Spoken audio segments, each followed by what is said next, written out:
Hey everybody, welcome to a very reunioned episode of Small Town Failing Podcast. I am your host, Joe, joined this episode by two lifelong, if you consider life 10 to 15 years, friends. Is it appropriate to say double teamed? I feel like that sounds uncomfortable, but anyway, it's my good friends Sophie Day and Andy Helmcamp. I realized when I was gonna do this, I don't think I've ever actually said your last name out loud or heard it. Like your name, and that it's like super phonetic, and it on that because it's so phonetic, people like don't know how to handle it.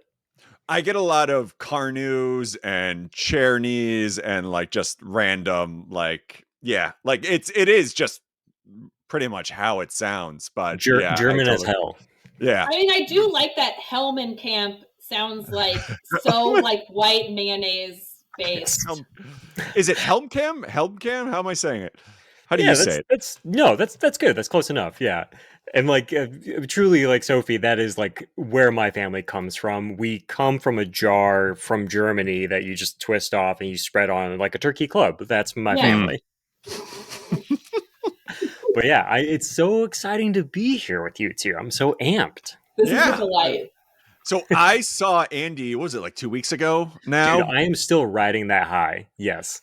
That was a lot. So I went up to, because Andy's in Milwaukee, which is about an hour and a half from where I am in the Chicago suburbs, and we went up there, or I went up there to spend the night and go to a concert with a buddy of mine, and Andy came out for some drinks. And randomly out of nowhere, Sophie, you sent a message like while we were sitting at a bar drinking, and I'm like, oh my god, like this is kismet. Let's make this happen. So yeah, here we are. Beautiful. Dreams do come true. They really do.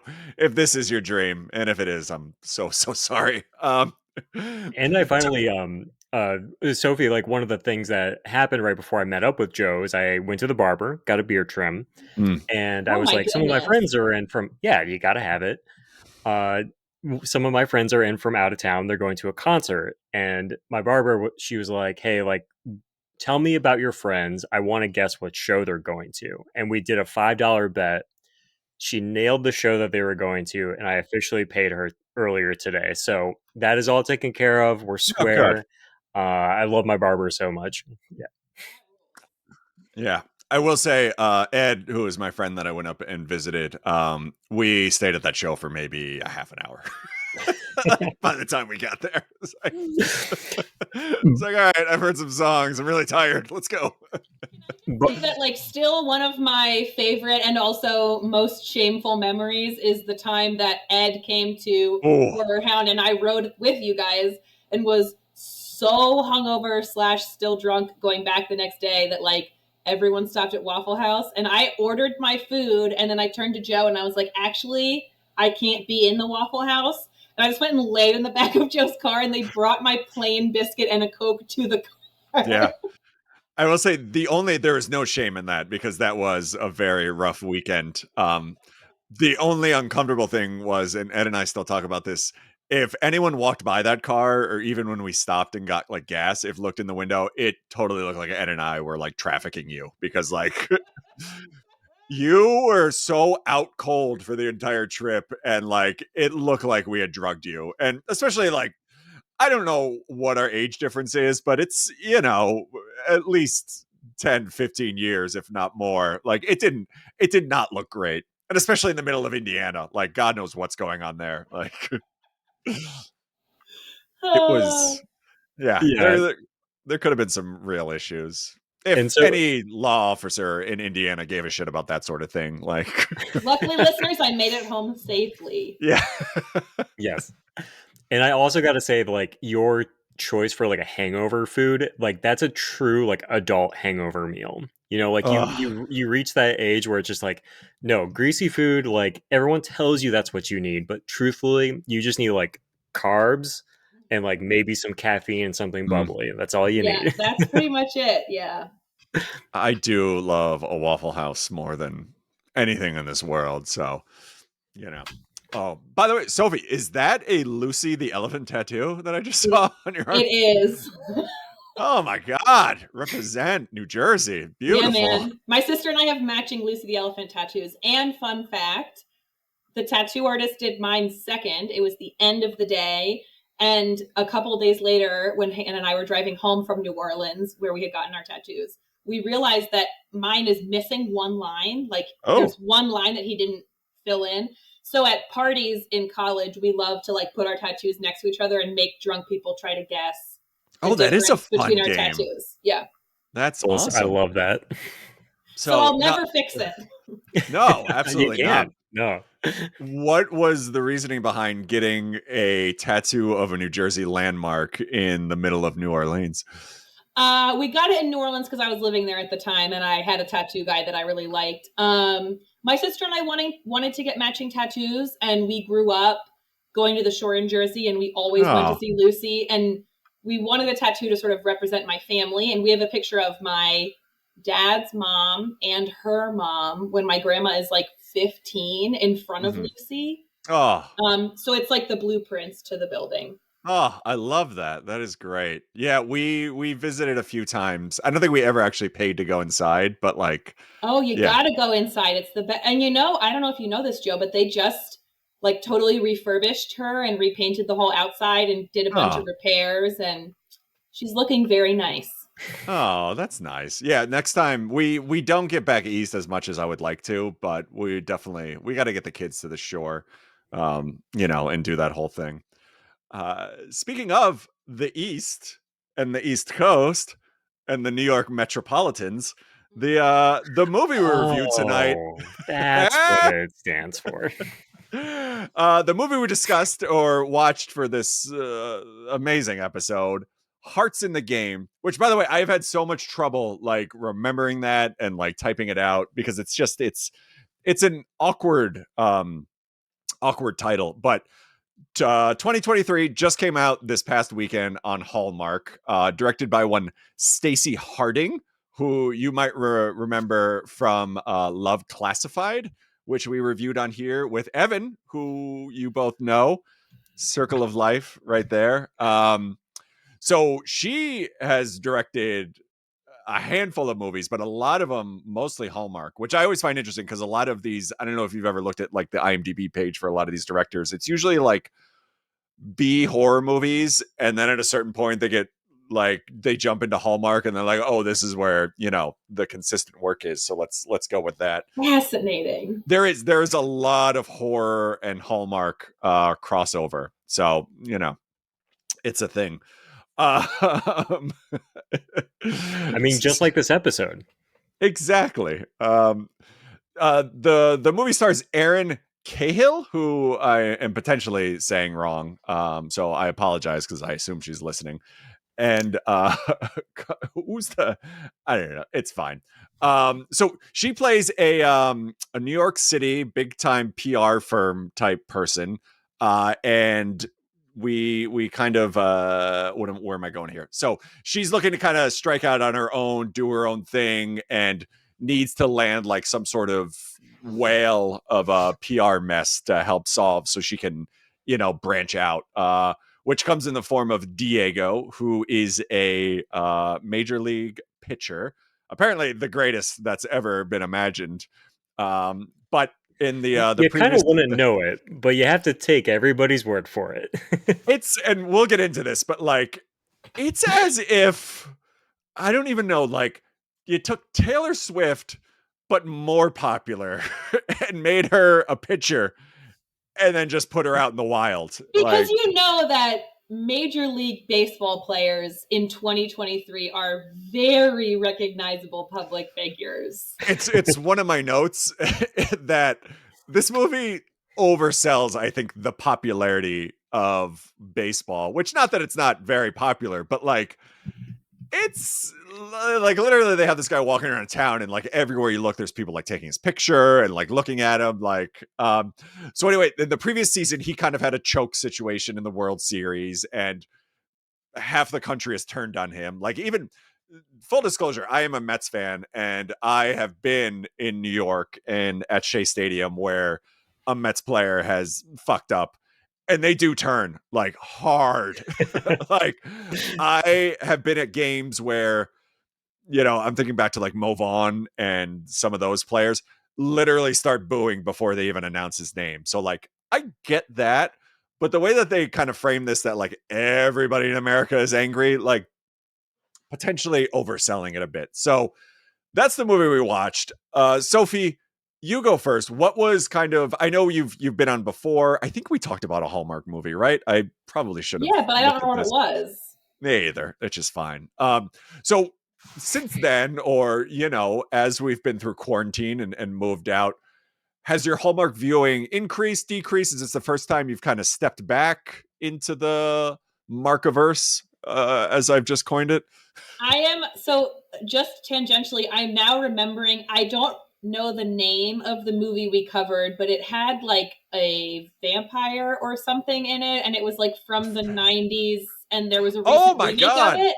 No, we watched a Lifetime movie. It was the Yeah, with what's her name from 90210. right.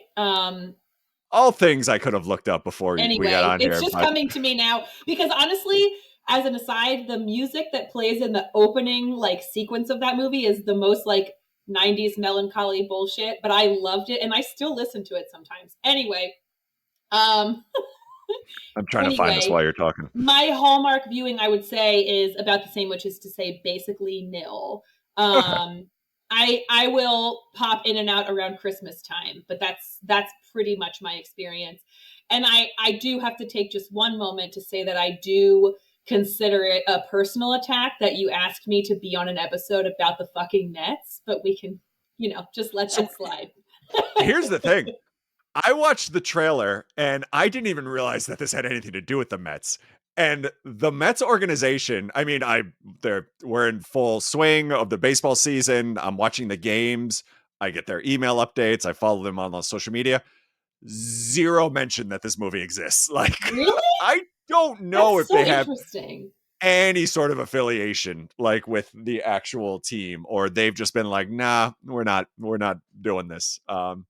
So yeah, I don't know what's going on there. So Mother May I Sleep with Danger That was one. the movie we watched, which, I think there was a lot of questions we had about if she actually got to sleep with danger. Andy, Ring by Spring was, I think, the one that you joined for. Yeah, so Um and then there was like also like a the Santa Good Witch Claus, Halloween. There Good was a Witch Good Witch Halloween, Halloween. and then Yep. there was like a Christmas Hollywood one that I cannot for the life of me remember the name of it. Oh, Oh, Lights Camera Christmas. that's right. Andy, I Yes. didn't realize you've been on this much. Hey, I just keep coming back because this is the only time I watch a Hallmark movie, to be honest. Well, all right. So, let's kind of get into the plot and we'll kind of talk about our thoughts and all that. So, I took awful notes. So, as we kind of mentioned, she works at a PR firm. She's kind of doing her thing. Like, we get this first setup where she's kind of representing an influencer or something who Yeah, I ate think a they're like an cheeseburger. actor or something. Like, I don't really know if they make that clear who she is. Oh, because Was she was not. promoting a movie and it was called like Oh yes, you're right. Team Yes. Avenge or something. Yeah. Something very Hallmark. But it's weird because the whole thing, like the setup is she got caught eating like this gigantic cheeseburger in public. And I guess her persona is that she's vegetarian, like she's very animal rights. And it's like, why are you eating a burger in public then? Like, so we get this Hazel kind of swoops in, says it's about like empowerment and blah blah blah, and like very, spins it, everything's going great. And that's kind of how we get the setup of Hazel is like the most amazing PR specialist in all of New York City. So as we kind of talked about at the top, And she's looking to kind of specifically on Social Life Gram. I'm sorry, Joe. social life gram, yes. Which I think is like one of the best jokes in the movie. That's like a joke where it's like they know what they're doing. Okay, Yeah. I'm into it. Yep. It's interesting because this comes up a lot where they're talking about like social media, and like I think in the last episode when Christopher was on, we were even talking that they just keep saying social media, and like it always sounds awkward. This was one of the first times I've heard them like just make up a random name and be like, let's just throw it all together and see how things go. I also loved when she confronts the journalist and she's like, just a scene, not a double tap like. Yeah. So unnecessarily complicated. So the other kind of story we get is she has a call with her parents, and her parents are very upset that she has not come home to visit, or I don't know, they just say come home. Like, it's interesting because it's a weird scene because it's just like I mean, like I'm sure we have all had like interesting phone calls with our like family or like whatever, but it's just like, this is clearly just a moment to let us as the audience know that she does have parents that are still alive. Yeah. I gotta say, the whole she calls her parents and they're like, "Oh, you're amazing! You're doing such a great job. We're so proud of you. We want you to come home." And I'm like it. I got uncomfortable because it hit so close to home. Like, especially, I don't know, and I'm sure you've all kind of dealt with this too, having lived in cities. But I grew up in upstate New York. When I moved to New York City, it terrified my parents because, we didn't go there much. And all you know about the city is what Fox News tells you, that it's full of murderers. So like that right there, like I had to pause and like step out of the room for a few minutes just to kind of, Pizza's the size of bus wheels, Joe. That couldn't believe that. So she has an assistant who has apparently been her assistant forever, right? And they're very good friends, and the assistant Jax knows everything about her, but says hello to her parents and it's like, "Hi, Hazel's mom and dad." And it's like, you don't know her parents I don't know that her parents ever got names. And then immediately they name the limo driver, and it's like, you don't even name her parents, but like the driver has a name. So Jax is an interesting character because she's set up as the assistant. At no point in most of the movie do we see any assisting happening. Like there's a lot of conversations about how like so sorry, we should jump in. The kind of, after we get this whole cheeseburger eating thing that's squared away, the next setup is Jax actually talking with the limo driver about how she's a huge Mets fan. They're gonna sign this guy Diego, I think it's Vasquez Vasquez is his last name, and this is where we kind of get the info dump that like Game 7 of the World Series last year, he choked, just froze on the mound. Nobody knows why. Everybody's angry with him. The Mets are interested in potentially signing him, and she hopes that they do, but everybody's kind of nervous because he choked.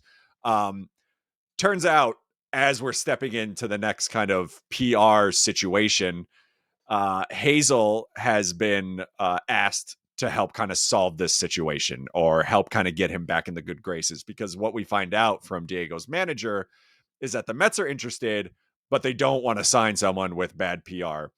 Because, as you know, every baseball player has like amazing like backgrounds and like, professional sports players in general, right? No troublesome activity. Yeah, like, and then what we also find out, because Hazel walks into this, the cafe or whatever to meet, and apparently she doesn't get a heads up as far as like who she's going there to see. Her and Diego went to high school together, which, you kind of saw that coming a mile away. And that's when, things kind of kick off. She's gonna like leave because she's uncomfortable.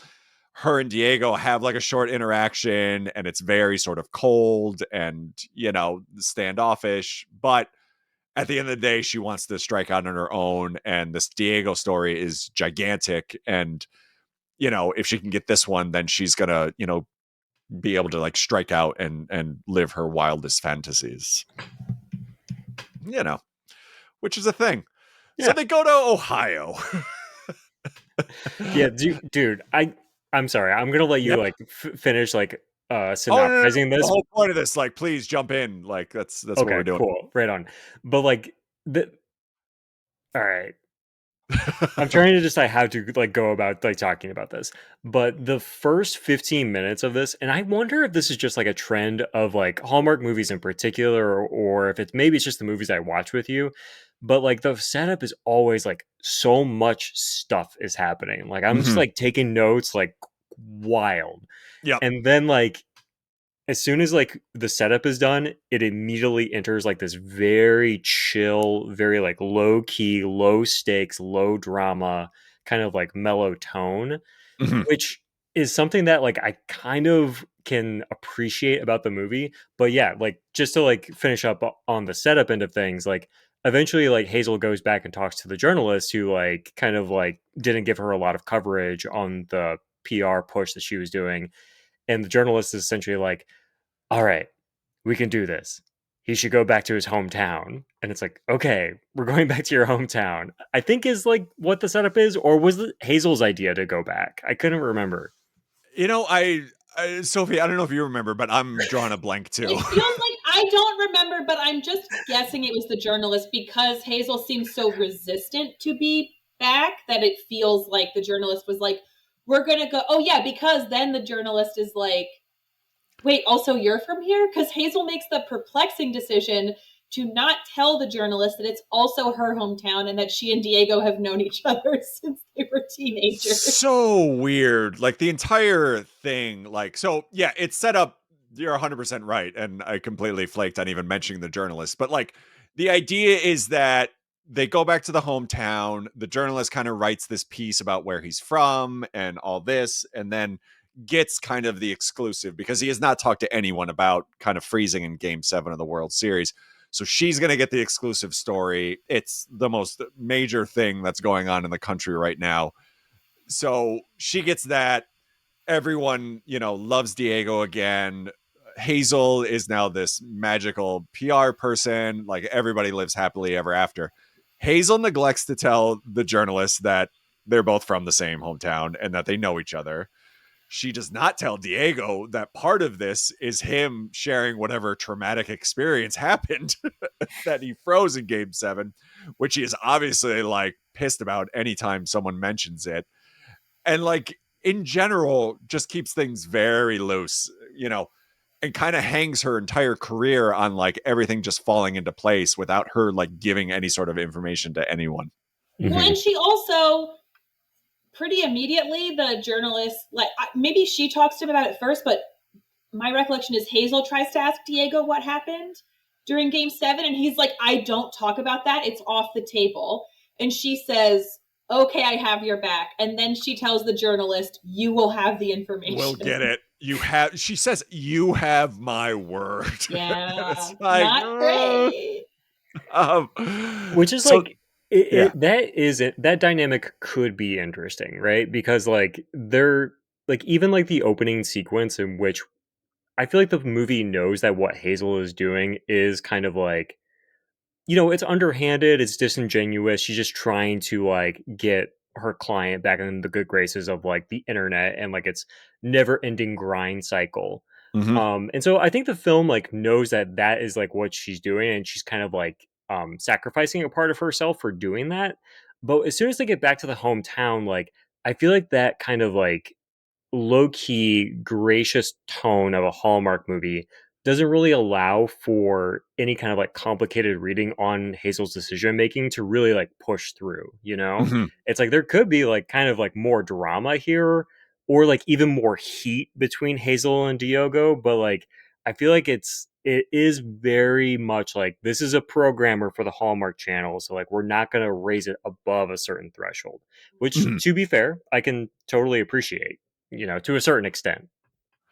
I will say for a Hallmark movie, and looking back at, some of the older ones we've discussed for the show and even just the ones that I've seen, I was very not surprised, but almost like kind of happy to see there's a lot of talk about mental illness in this movie. There is a Hispanic lead character, which, you haven't seen in a lot of Hallmark movies in the last few years. Like, I talk about it in almost every episode, like the last, 5 or so years, like things have definitely changed with a lot of these Hallmark movies. But like, there are a lot of like heavy things going on in this movie. We find out Diego's mother passed away from cancer, like a pretty nasty battle. I forgot, he says what kind, and I feel pancreatic cancer. There you go. Yep. We find out Hazel and Diego had dated in high school and something happened in prom where he kind of just left. But like there's some heavy themes, which there usually is in a Hallmark movie. Like, there's always the wife that had passed away or the father that had passed away, but like I feel like they're very specific in this in a lot of things. And like Diego, we come to find that like anytime his mom gets mentioned, he has like a very like visceral reaction. Like I think the first time what you're talking about, Andy, is in the diner. He kind of has his first interaction with the reporter, and everything goes well. Hazel kind of sets up like, hey, he's very sensitive about this. Let's just start with some like fluff questions to begin, and then like tomorrow we'll get into the deeper stuff. So that goes well, but then Hazel does kind of bring up his mother passing away and kind of prying about game 7. Like he gets very sort of pissed off and storms out of the diner for the most part. So, while it is still a love romance story and it's very beautiful at its core, I will say it's a lot heavier than some of the other Hallmark movies I've watched for sure. Sure. Yeah, well, I don't know if either of you light spoilers for Ted Lasso. I don't know if you guys are watching Ted Lasso. I've never watched an episode. So, like, that is also a show that is, like, trying to deal with, like, there is a plot point starting, I think, in the second season where Ted sometimes has panic attacks during the match.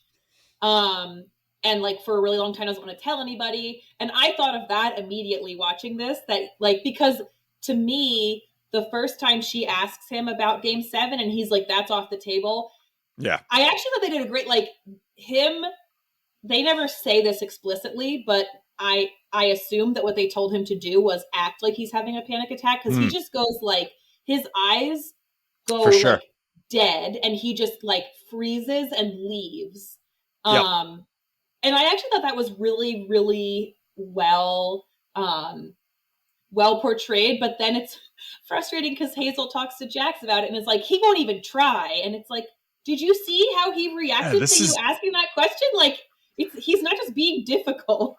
No, yeah, 100%. Like I thought Marco Grazzini, I'm probably saying his last name wrong, but the gentleman who plays Diego, I thought he was great. Like, and those scenes that you're specifically talking about, Sophie, like the way he kind of, portrayed those, and even, we're gonna spoil this pretty terribly.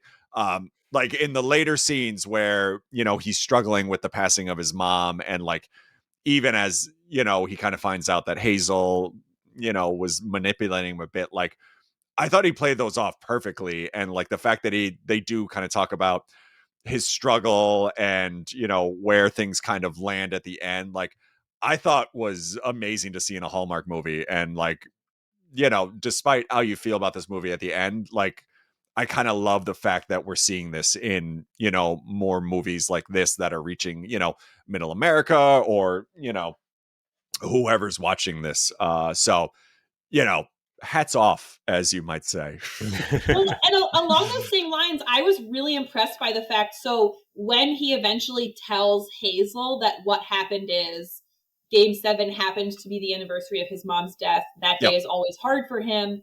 He always has a panic attack. He had a panic attack on the mound. And she tells him that she understands that it was scary for him to say that to her, but that like being vulnerable like that is really brave and really strong. And I, as someone who doesn't watch a lot of Hallmark movies, I was like, I am shocked to see that in a Hallmark movie. Like, I was choked up. Like, I legit got like I had like an emotional reaction. Cause yeah, same thing, like for sure. And sorry, I didn't mean to cut you off, but no, I was just going to say, I feel like, I really only watch these kind of movies around Christmas, but I feel like historically they tend to embrace a very specific kind of man. And it was nice to be like, this guy is like a very successful athlete, and also it's totally fine to have feelings and express them. Yeah, I loved it. I love that theme was in this movie. I mean, it does, kind of what I was talking about a few minutes ago. It does feel like now that, there's Great American Family and like all these comments about like traditional, family values and stuff. It does feel like a lot of these movies are just like a big fuck you to Cameron. Like, you know what? You guys are going to go do your bullshit. Like, we'll have a guy having a nervous breakdown in every other scene. And talk about how mental illness is okay. Like, I love it. I love that we're getting these themes in these movies. So I also really did appreciate that scene, and I agree with like everything both of you said. The one other detail I want to add about that is that scene happens at like a high school baseball field, Yeah. and right behind Diego's head is the concession stand menu. Mhm. So while he's giving this like very impassioned speech, you see like nachos Yeah. $4 like behind his head. I'm just like, guys, you gotta move that Yeah. sign. Like, you It's gotta. Oh, that's But so funny. but yeah, no, I mean, like, I think like to your point, Joe, like earlier that you mentioned this, like, I think where this movie does succeed and like where I find it like pretty interesting is in the specificity.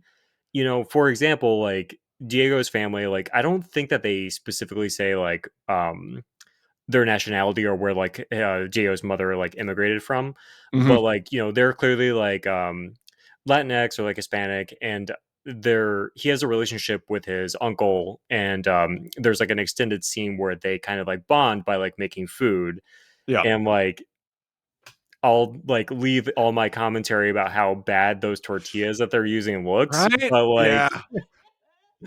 like it's definitely like you got to work on your craft services a little bit there, Yeah. but at the same time it's like no, they're representing the fact that like they like are making like something that is a very specific type of food, and they are going Yep. to like show that on camera. Yep. And For even like sure. the mascot of the high school like baseball team are the Thunderbirds, which I didn't look this up before we started, but I believe that that is like a Mesoamerica like deity or like Oh. like a mythological feature or creature of some kind. I honestly don't know for sure, but like even like the styling of the logo does call upon that.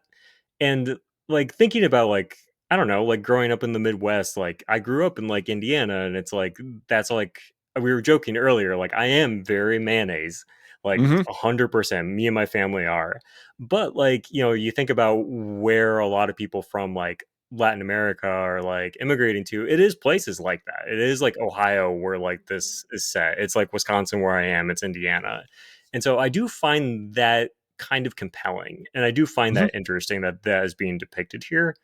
um but like the one last thing I'll say before I like kind of like stop myself here, like the other thing that I did appreciate was the fact that like Jax is, I don't necessarily know if they do gender Jax like in the No. movie. No. I don't think they do because I was trying to determine for Same. pronoun Yeah. Yeah, and purposes. like I was just looking at the actors IMDb, and they use they them pronouns. Mm. And so, like, I also thought that that was interesting too. Is that like that is clearly like a comedic character, and like somebody that like they're not making like the fact that they are non-binary comedic. It's just kind of like accepted about them.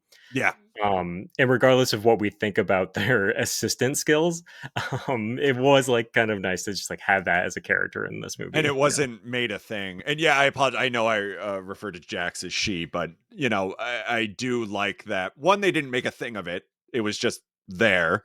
And two, yeah, that like you have that representation in these movies now. And the last thing, and then I'll get off my woke box. I did like that Hallmark also kind of went, we've seen a lot of characters with different ethnicities in a lot of these movies, and it's usually very like, here they are, but like the world is perfect, right?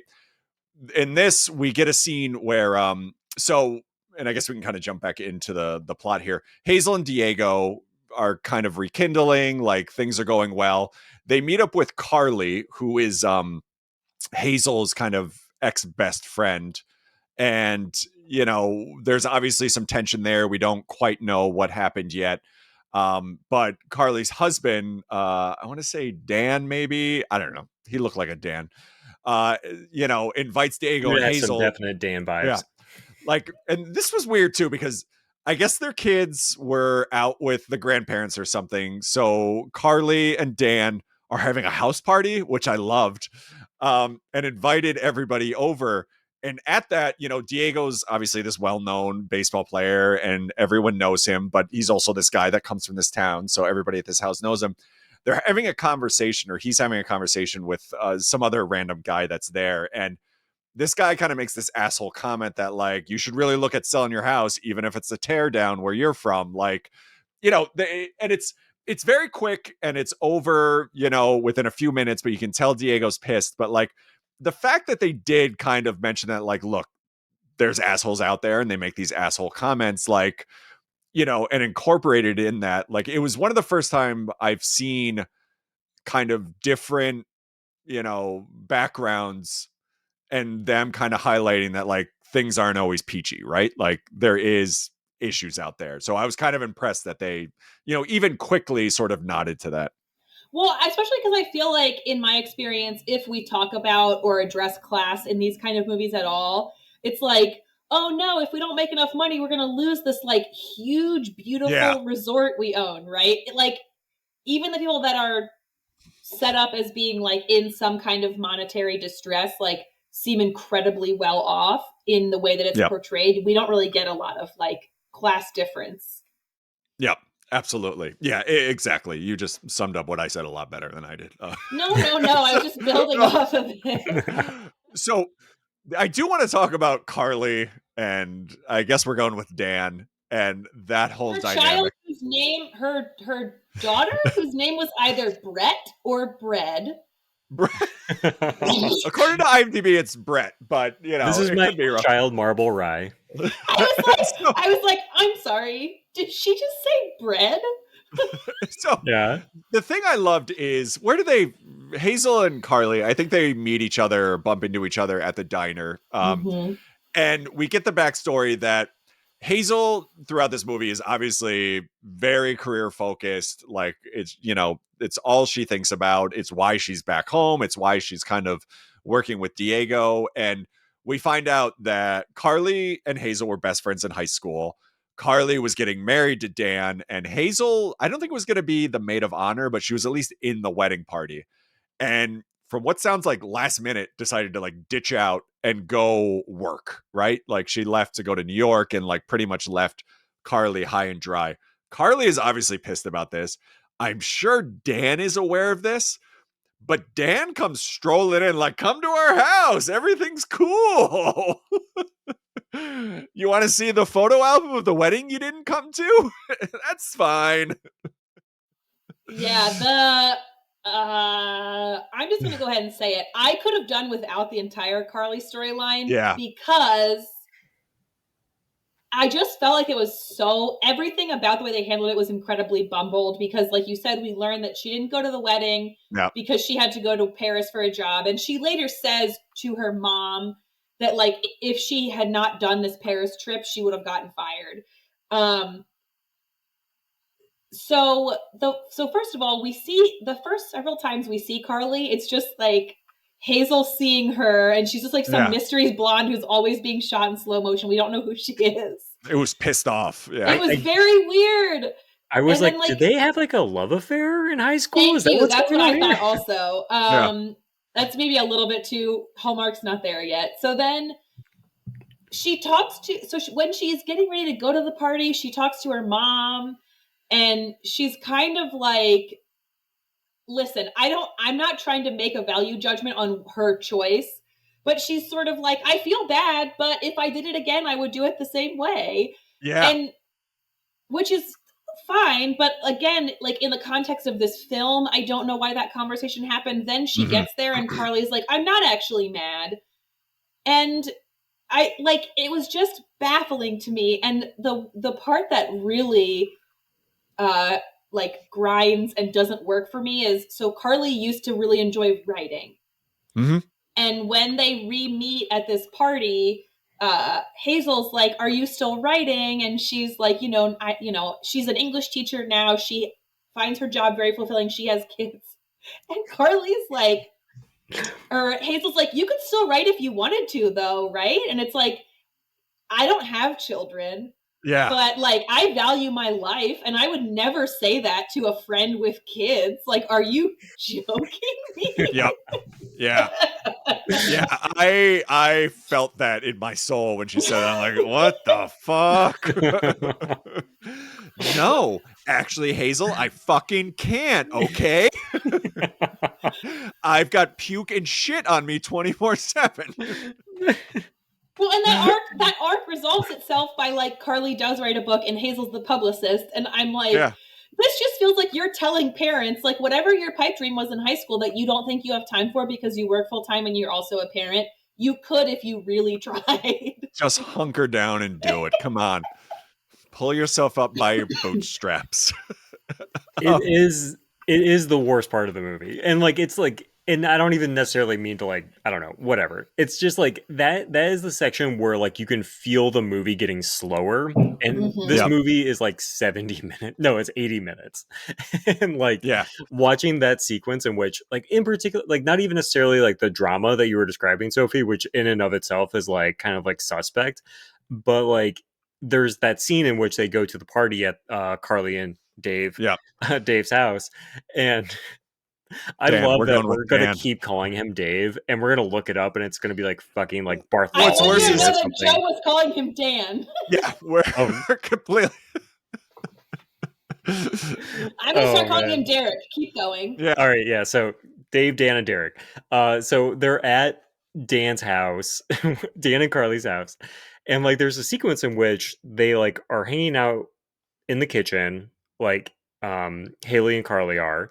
And then they go outside to like the bonfire, and you think that like, okay, we're gonna move on. Then they go back into the kitchen. It's like a sandwich scene. It's like, why are we back in this kitchen? Like, why are we? We're back in the kitchen because the shitty real estate guy was like, "Hey, Hazel, prom was fun, right?" Hazel famously didn't go to prom because Diego stood her up for some reason, and so she has to go back into the kitchen. And can I just make a note about the kitchen? There's a whole thing where Carly made cookies and Hazel's like, did you save some of the cookie dough? And she's like, of course I did. I have a soul, whatever. The little platter that has cookies, they have a whole party full of people. This plate has like 4 cookies on it. And it was stressing me the fuck out. Yeah. Yeah. This, especially, I mean, if your kids are out, my other thought was this place is full, like chock full of what I assume are parents. I'm like, where are all these kids? Like, what's happening in this town? And then the other thing, and I want to get both of your opinions because I feel like I missed something. So you mentioned when they go out and sit by the bonfire, Andy. At that point, Hazel and Diego are holding hands.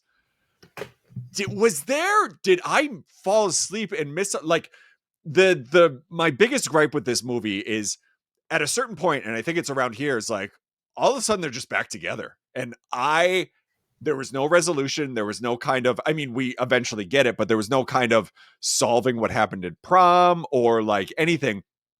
But from that moment on, like they're pretty much dating again. They're holding hands at this bonfire. There's one scene where they're eating ice cream together and like it literally looks like they're about to fuck each other like in that ice cream parlor. Like also slow dancing at this party. Like they're slow dancing and he's like, do you want to get out of here? And I was like, you guys were in a professional relationship 5 minutes ago. Yeah.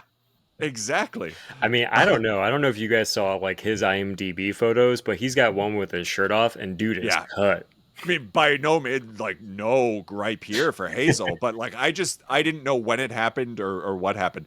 The only other thing I do want to touch on, and has nothing to do with the actual plot, when Diego picks up Hazel to go to this party, he comes in the house and the parents and not Jax, Jax are sitting on the couch watching TV, and the father goes, we don't know what they're watching, but the father says, I just don't believe her as a real housewife. And I, at that point, understood what the terms representation matters. I'm like, as a middle-aged 45 father of 2, this gentleman sitting on a couch watching Housewives with his family, I was like, my God, Hallmark has been reading my diary. Like, literally, like, everything. If he would have then said, and this weekend I'm going to see some shitty metal band, I would have been like, this guy is me. Like, call him Joe. Like, right there. I mean, he never got a name, so now we've decided that his name was Joe. I'm going to go with that. So I have a question for you guys, because I hated this as a move to really spoil my hand, but I'm curious what you guys think. So After they leave the party together, they go back to the baseball diamond. As you've both alluded to, we never see anything happen that suggests he might be even remotely good at pitching, because the only times they show him pitching, he can't hit a strike zone to save his life.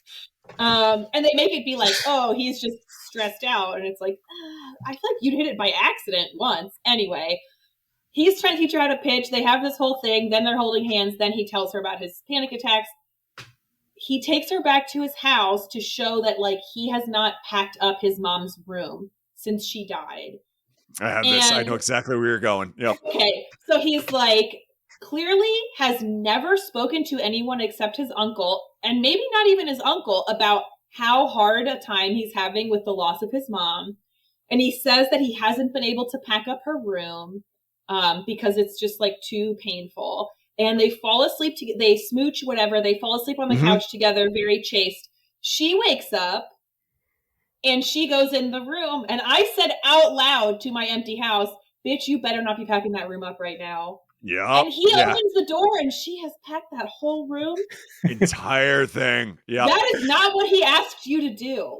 Like, I had it in my notes too. Like, that is a bold move. And you know, obviously he's like, oh, thank you. I was struggling with this so much. But like, I think in the real world, I would have been like, what the fuck do you think you're doing right now? Dude, when the camera cuts to him opening the door and you see her taping a box shot, I was like, they're about to have a fight.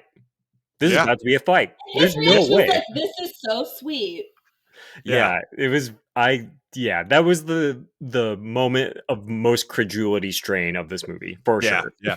The only other thing I had a gripe with was in that scene before where they're at the baseball field and he's kind of getting his mojo back and he's pitching and, you know, he's like, well, you know, you should take a few cracks and take a few swings. She's like, I only want to play if you're really going to pitch to me. And he throws her a legitimate like fastball.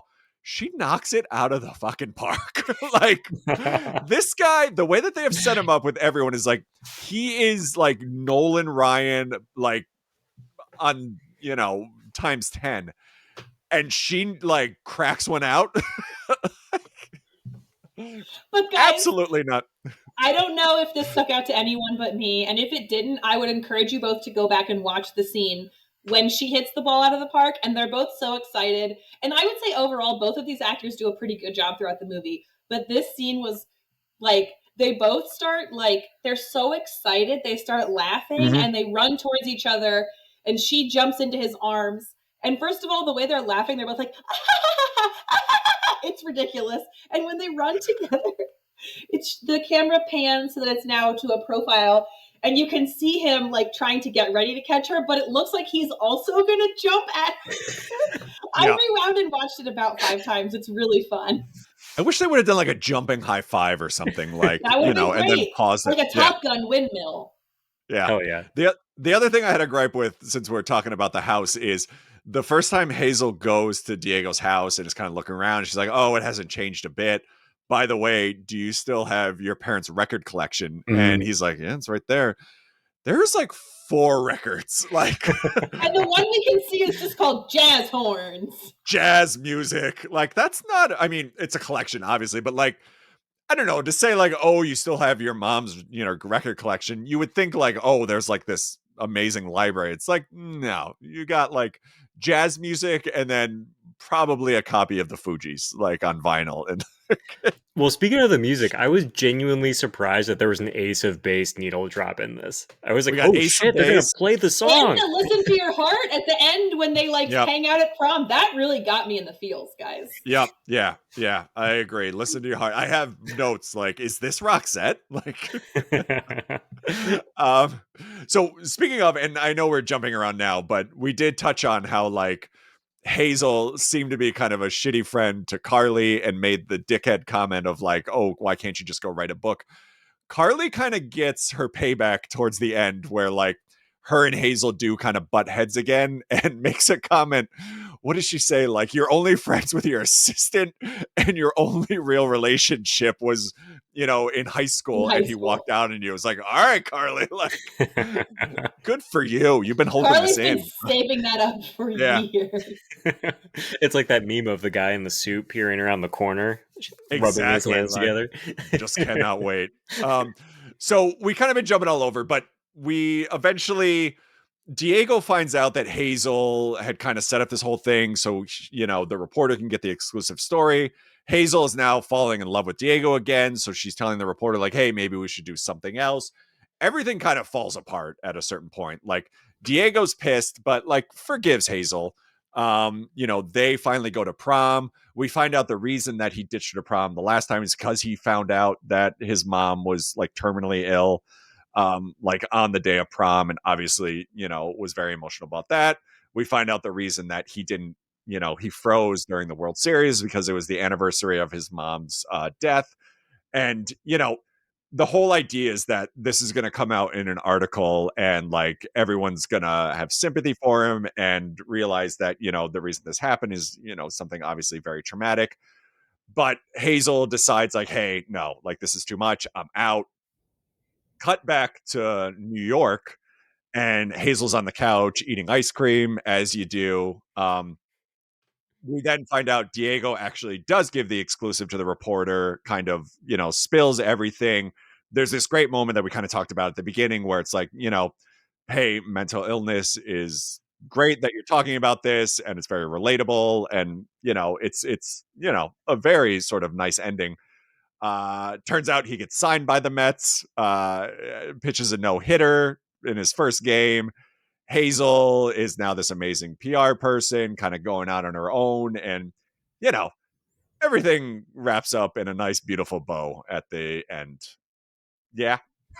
Yeah, I mean, like the only note is that he says that he's gonna make food for or cook for her all the time, and she says on the off season. Yeah. And Well, it's like, even like good point. my last note is like, how is he practicing and like playing on a major league team, but still coming home at night and like cooking her dinner? Cooking dinner. He pitched a no hitter. It's just effortless. My last note was in all caps. Show me the no hitter, you cowards! Like, Andy had spoiled this before watching it, but there is very little actual baseball. Very small. Well, it's not even so there's a lot of talk about him being courted by the Mets and potentially going on the Mets. We don't see a Mets hat until like the last 5 minutes of the movie. It is in the foreground of the limo driver, out of focus though. Oh, right. Okay, and I 100% bet that the Mets PR people were like, this is how many times you can show our logo. Yeah. And so that was like a workaround that they had for it's out of focus. Yeah, agreed. Yeah, I would love to know like what kind of the backstory is. Cause like, I mean, I may have missed something, but like even before we hopped on, I just did a Google to see like if there was anything. And like, there's a lot of like Hallmark related articles about this movie, but like nothing like Mets wise. So who knows? I'm kind of curious, speaking to the lack of baseball in this film, I'm disappointed we didn't get a scene where Diego like talked about being nervous about the pitch clock. Like there's so many new rules in baseball and he's been out of the game for a little while. And I just feel like that is something that I wish they had addressed. I wish we had seen Mr. Met. Like they could have, I thought, at least gotten him to kind of roll up. I will say, so the last kind of scene where Hazel and Diego are kind of pouring their hearts out to each other. My favorite line in this entire movie is when Hazel looks at Diego, and there's been like this sexual tension the entire movie.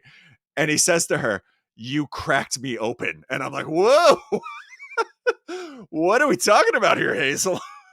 I mean, I loved in the kitchen. I loved in the kitchen at the end where he's like, I'm going to be cooking dinner in your kitchen for the rest of our lives. Yeah. And I was like, oh, okay. It's like, it was blurred out in the background too, but there was just like a giant bottle of lube like in the corner.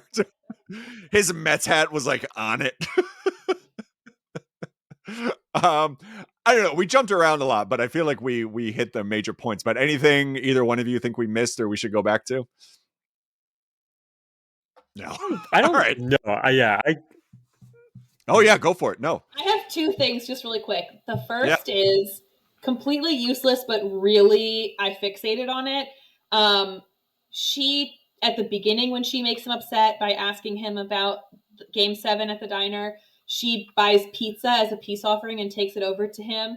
And it is what appears to be a medium pizza that's only cut into 4 slices. I had that in my notes too. Those slices are gigantic. And she leaves with 2 slices. So she leaves with half the pizza in her hands. Yeah. The other thing that pissed me off is like, she's all excited about this pizza. Like, asshole, you're in fucking New York City. All right. You're in like the heart of the most amazing pizza in the world. And I get it. Like, maybe it's the place that you ate when you were growing up and it's kind of your thing, but like, no way your Ohio pizza is better than what you're getting. I just want a t-shirt that is Hazel in her like electric blue publicist blazer, double fisting a quarter of a pizza, it folded in half in each hand, like that's a normal thing to do. So huge. Like, yeah. I had issues with the pizza as well. I'm glad you brought that up.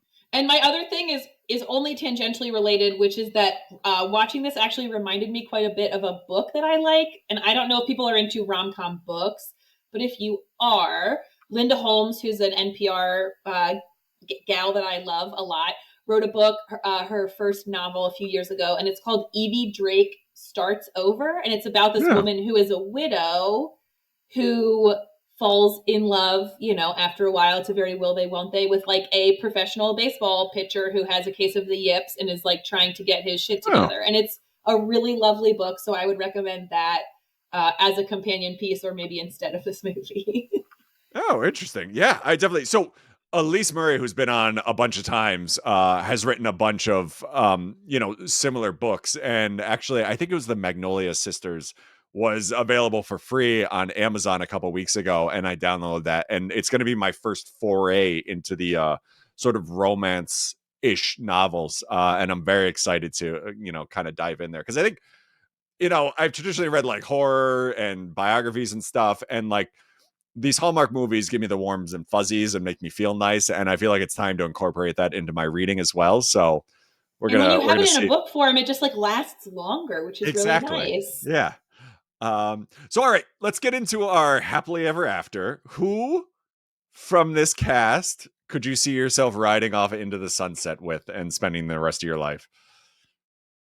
Sophie, why don't you go first? So I can't remember his name. Joe, if you have the IMDb pulled up, you can tell me. But it's going to be Diego's uncle. I don't. That was totally Uncle Carlos. Uncle Carlos. You go. Yep. He is a baseball coach. He also can cook. I mean, based on what we saw in the film, not great. But like, I believe in the idea of his cooking more than how they portrayed it. And he had a great sense of humor. He just seemed like a very like emotionally available human with a great sense of humor who can cook, and I'm about all of those things. Yeah, totally agree. Andy, was that was your pick as well? That was exactly my pick. I could not have said it better. For a second there, I was going with Dan, Dave, Derek, but dude seemed a little extra by the bonfire time. So yeah, I'm going Uncle Carlos. Yeah. I am still hung up on the fact that like Hazel completely dicked over his wife on their wedding day. And he's just like, cool, come on. Come over to our house. Yeah. I think I would go with, and I'm going to guess his name was Fred, just based on the order of IMDb, but Hazel's dad, whoever he was, like if I can just sit on the couch and make dad jokes and talk about the Real Housewives for the rest of my life, like, that's my dream right there. I have to tell you that I think Fred was the limo driver. Oh, maybe. All right, that makes sense. I don't know that the dad got a name, but that means you can name him whatever you want, Joe. Well, I see Pam Miller was the mom, but there's no other Miller. Yeah. Well, that was the other, like Leslie, we watched this together. Leslie's biggest gripe was Pam, the mom, looked like maybe 10 years older than Hazel. There was not much of an age gap. But yeah, whoever the father was, he would be my pick. I love that for you. Would you garden with him? Because he seemed really into that. Oh my God, absolutely. I don't know. We haven't really spoken in a bit, but I am so excited for garden season. I'm growing, I don't know if you can see over here. These are loofahs. I'm going to be growing my own loofahs to get out of, underneath a big sponge. So yeah, very excited. The actual thing that you're going to take into a shower with you? Yes. Yeah. Whoa. They do. They came from the ocean. Nope. They're plants. I'm very excited. Stick it to Big Sponge. That's right. I actually just noticed one of mine is dying here, which I have concerns about, but whatever. We'll get there. That's all right. You'll invite Hazel's dad over, and you two will take care of it. Yeah. The only other, since we mentioned the gardening scene, there is that where Hazel comes back home and Jax is gardening with the parents. There's not like an ounce of dirt on those gloves or her white shirt that she decided to garden with. So I thought it was a little suspect. All right, let's wrap this up. Would you recommend Hearts in the Game, Sophie? Yes or no?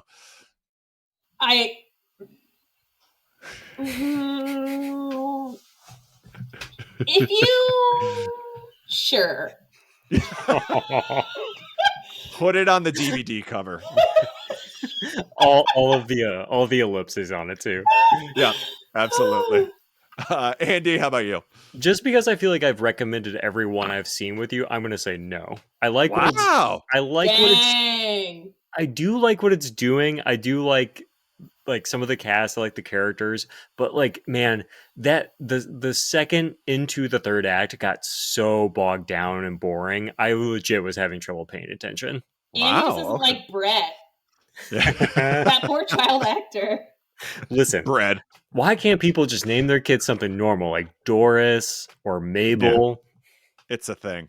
I'm gonna go. Yeah, like I really enjoyed this movie, and maybe it's the Mets fan in me. Maybe it's just the time of the year, but like I thoroughly enjoyed it. So I would give this a big thumbs up. Can I ask you, Joe? And yeah. I feel like I might be misremembering, but I'm not trying to be a troll. I just actually don't remember. Am I recollecting correctly that the Mets recently lost a very good pitcher?